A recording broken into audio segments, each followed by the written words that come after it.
Today we're going to discuss our first collectible card game, and I'm going to give you my favourite feature of this game that I think is exceptional. Hello everyone, I'm the Board Game Fanatic, and today I'm going to talk to you about the Star Trek collectible card game. Now this game is long out of print.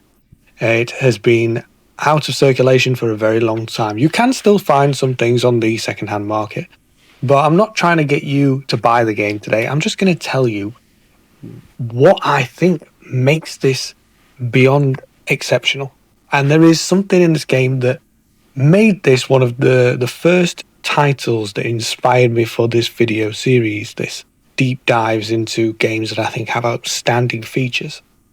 And obviously I'm a huge fan of the Star Trek franchise, all the way up to when it ended in around 2004, I believe. Obviously it's come back, but it's not had the same kind of impact as the originals did for me. And this game has great systems within it where you are playing your characters and your ships, and you're going off and you're going on missions, sending your crew on away missions to complete tasks.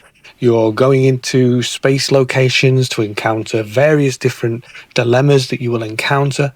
It has a really cool structure to this game, really enjoyable, unfolding story as you play, as you send your ships out, dealing with these different situations in an effort to get the most victory points. Essentially, the core focus of the game is you will be sending your ships and crew to various space lane locations, which are laid out at the start of the game. And these locations, I'll show you a few pictures now. These locations give you so many points for completing them. To get those points, you need to send teams and crew to those locations that have the prerequisite skills or the required amount of attributes combined to meet those tasks. So you'll be selecting your away missions, your teams, to send to essentially complete these missions, these mission objectives. Maybe you're surveying a planet. Maybe you're doing a diplomatic meeting with some aliens.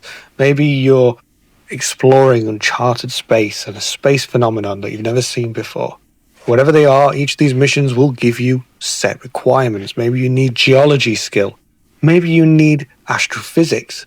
Maybe you need a crew who are very honest and have a high integrity. Maybe you need 40 plus integrity, so you'll need a combined crew that can do that. Maybe you'll need to send some Klingon warriors to battle, so you'll need strength greater than so much. So these mission parameters, these essentially skill prerequisites that you need to complete the mission, are very vital. And this is the feature that I'm going to talk about today. I'm going to explain why I think this is an exceptional feature, an exceptional design that has stuck with me over the years. It's something that I've expected over and over again because it was done so well. So carrying on from the missions, there were also dilemmas. So you wouldn't just go to the mission and automatically complete it.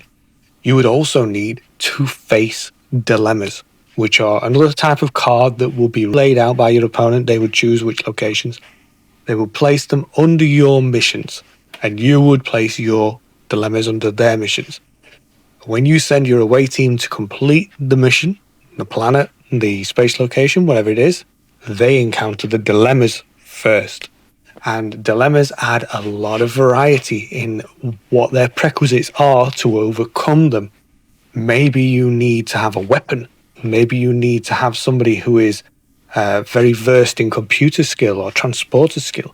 Maybe you need a group of engineers to get past it, or some medical expertise to get past some kind of a deadly virus. There's a whole plethora of different things that you might encounter. Maybe you need a combination of things, an officer, an engineer, and science personnel. Whatever they are, these dilemmas added a lot of variability to the game. So not only did you need to be able to pass the mission parameters, the planet, the location, you also needed to get past the actual dilemmas too. And this is where the huge roster of characters was important. You wanted to have people with different skills, different professions. So you wanted officers amongst your crew. You needed engineers on your crew. You needed medical and science. You needed people who knew how to use transporters so they could send the personnel down to the planet. You needed people with diplomacy so they could negotiate with whatever they may encounter on their assignments. You needed to have a diverse and well-skilled crew to take on whatever challenges that you would face while you played this game. But there's not an endless supply of personnel, and there's not an endless deck size. You're limited by what's available to you and what you put in your deck. And like Magic the Gathering, I believe it's a 60 card deck standard, but you could obviously set what you want. But you're limited by the order in which you draw the characters. Maybe you've got Captain Picard in there with high negotiation, high skills in diplomacy, but he might be at the bottom of the deck. So you need to have a good variety of cast and characters who can bring all of these skills and allow you to go on these missions and overcome the challenges that awaited you.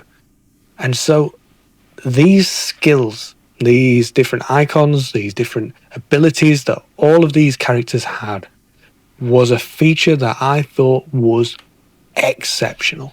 It was a brilliant design. Everybody was important. Every character had something, some ability. Maybe they were just a young kid and they had the youth ability, which most characters won't have. Maybe you have someone who's really skilled at engineering and has 2 engineering abilities. Not only is their profession, but they have another skill. So you needed to decide what crew you put on your ships, where you sent them.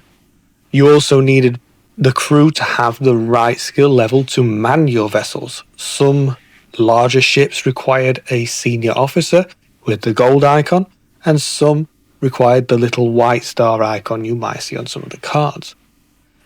And so all of these different attributes, all of these different abilities, they were important and they came into play.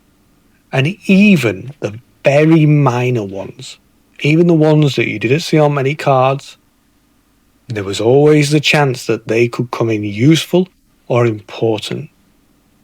Now, obviously with the dilemmas, you don't know which ones your opponent was going to choose, which ones they were going to deploy to which locations. You were never prepared. You were literally doing, as they do in Star Trek, you are going on into the unknown. You will encounter whatever your opponent throws at you. You may be prepared for it, you may not be. And the consequences of this game can be pretty drastic. You can lose crew.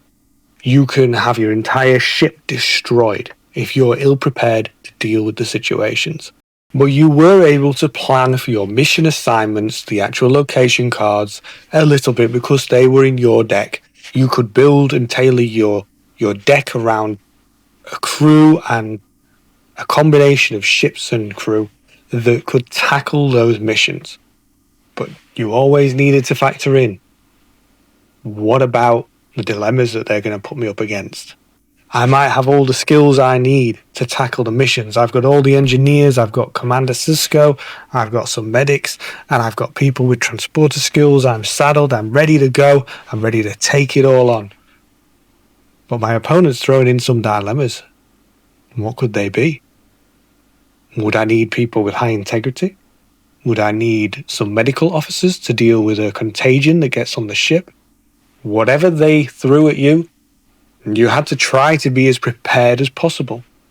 And this was such a cool system because obviously you couldn't always prepare for these scenarios. Like they do in the show, they would encounter a situation and they would have to overcome it. Normally something would go wrong. Maybe the ship is damaged. Maybe someone has been killed by a deadly pathogen, etc., etc., etc.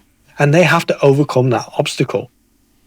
And in many cases, this would happen to you. You would come across a dilemma of some sort and it would stall you. It would stop you in your tracks and you would need to figure out how to overcome it. You've got 2 engineers and you need 3 engineers to remove this garbage scow out of the way. So you need to get another engineer on board, but the only one you've got is at your outpost. So now you have to send the ship back to get the engineer and then you have to come back to complete the mission. And you're going to be factoring all these things in as you're playing the game. You're going to be planning out where you need your crew, where do you need to deploy them. And timing is also key in this game. Launching your ships is important. You need to get your people out there exploring the essentially, we'll call it the galaxy, but the space lane itself, and trying to complete your mission objectives before your opponent does. So there's a bit of a race. You're on the clock. Do you send your ship out without the medic because they haven't come out of your draw deck yet? Or do you hold them back and hope that they're coming out soon? So even though you may plan a well-balanced deck with different characters and different abilities and attributes and skills, it doesn't mean that you're going to draw them in the right order. Yeah? So you needed to be adaptable. Maybe you needed to give them equipment that made all engineers have the medical ability, and vice versa. Maybe the medical team now has an engineering kit which allows them all to be engineers. So adding equipment also allowed you to adjust your characters and give them extra skills. All of this is all based around the skill system. These little red dots with all the different skills that you can get, and obviously the profession box above which tells you which one they work in. It's a brilliant, brilliant system. And it was one of the first ones that came to mind when I thought of doing this deep dive into games, talking about different mechanics I love. This was one of the first ones that hit my head and said, wow, this needs a shout out. Yes, of course, this game is out of production. You can't really get it. I'm not recommending you get it. It's going to be only for a niche audience nowadays. But nevertheless, the impact it had was really good. It introduced me as a younger person to a game where all these characters had different skills. And you needed to have a group of people with the different skills to tackle the tasks at hand. And I don't think I've seen any other title over the years that has emulated it as well as the Star Trek Collectible Card Game has done. It is something that absolutely stands out to me, something that I hold in high regard. There's a reason this card game is still in my collection. There is still a reason why every time I think of it, I want to get it out and play it. I don't play it nearly enough as I would like to. But wow, this is a brilliant game, and the skill system on the characters is just a flawless design. Now, obviously, your gaming experiences can be tempered by your card game kind of negatives. It depends what you draw. Do you draw the right thing at the right time? And also, it's a bit of luck. You never know what your opponent's dilemmas are, what they're throwing against you. You could send a well-equipped team to deal with a scenario, and it could be a really brutal dilemma that really wipes out your team and you're ill-prepared for. There has been a few instances where I played this game where an entire crew has been killed by some kind of a calamity, and we were not prepared for it. But I find that part of the actual narrative. I really love that. For me, it really highlights the importance of having the characters with a variety of skills so that they're able to tackle these scenarios. And even if you feel like you've got everything, it might not be what you need. And like in Star Trek, that's what happens. Sometimes situations overcome the people who are assigned to them. And sometimes things go wrong, like in real life. So there was more than one occasion where maybe an entire ship of mine was destroyed. Or like I said, the crew was wiped out, and then one of my ships was just left adrift in space. And I had to go and get it before the enemy stole it from me. This is a brilliant title. I will be doing a proper review of Star Trek Collectible Card Game soon. So, I don't think there's much more to say on this. Obviously, I can talk about this game for a long time because there's so much I love about it. But I think a full review needs to be done. There's a lot of aspects I like about it where you're launching your vessels, you're trying to give them the right crew so that you can essentially crew it and man it and send it up and go off and deal with missions, and you're still recruiting more crew and ships at your base as you play it and expand it, and you're in competition against your opponent, and you can have battles, on and on and on. There's so many different aspects, and there's so many different types of cards as well. And the photos you've seen today, you've seen a mix of both editions. There was the first edition, which I had most of the cards for, to be fair. That was majority of my collection until my university years, when I started buying some of the second edition stuff long after the game had ended. So I do have a mix of second edition and first edition. But I really do want to give this game the credit it deserves, because I don't think I've had any other card or board game that has replicated the importance of having different skilled people working together collectively as a team to tackle something as well as this game. And let's face it, Star Trek, that was what it was all about. It was always about a group of different individuals with different skills and backgrounds. They were working together as a team to overcome obstacles. Now, this isn't me being preachy or anything like that. This was what the show was about. It was a very intelligent, intellectual, and for me, a very groundbreaking show. And I think this game does the source material justice. So I will be doing a review of this game in due course, and I'll go into all the other aspects I haven't talked about as well. Events, interrupts, and all the other different cards and why I like it, what other things I love about it, because it's not just this skill system. This is just the highlight. So I hope you've enjoyed it. I will probably open some booster packs when I do the review, and I'll give you something exciting to look at, as well as just the photos and the video footage I'll record.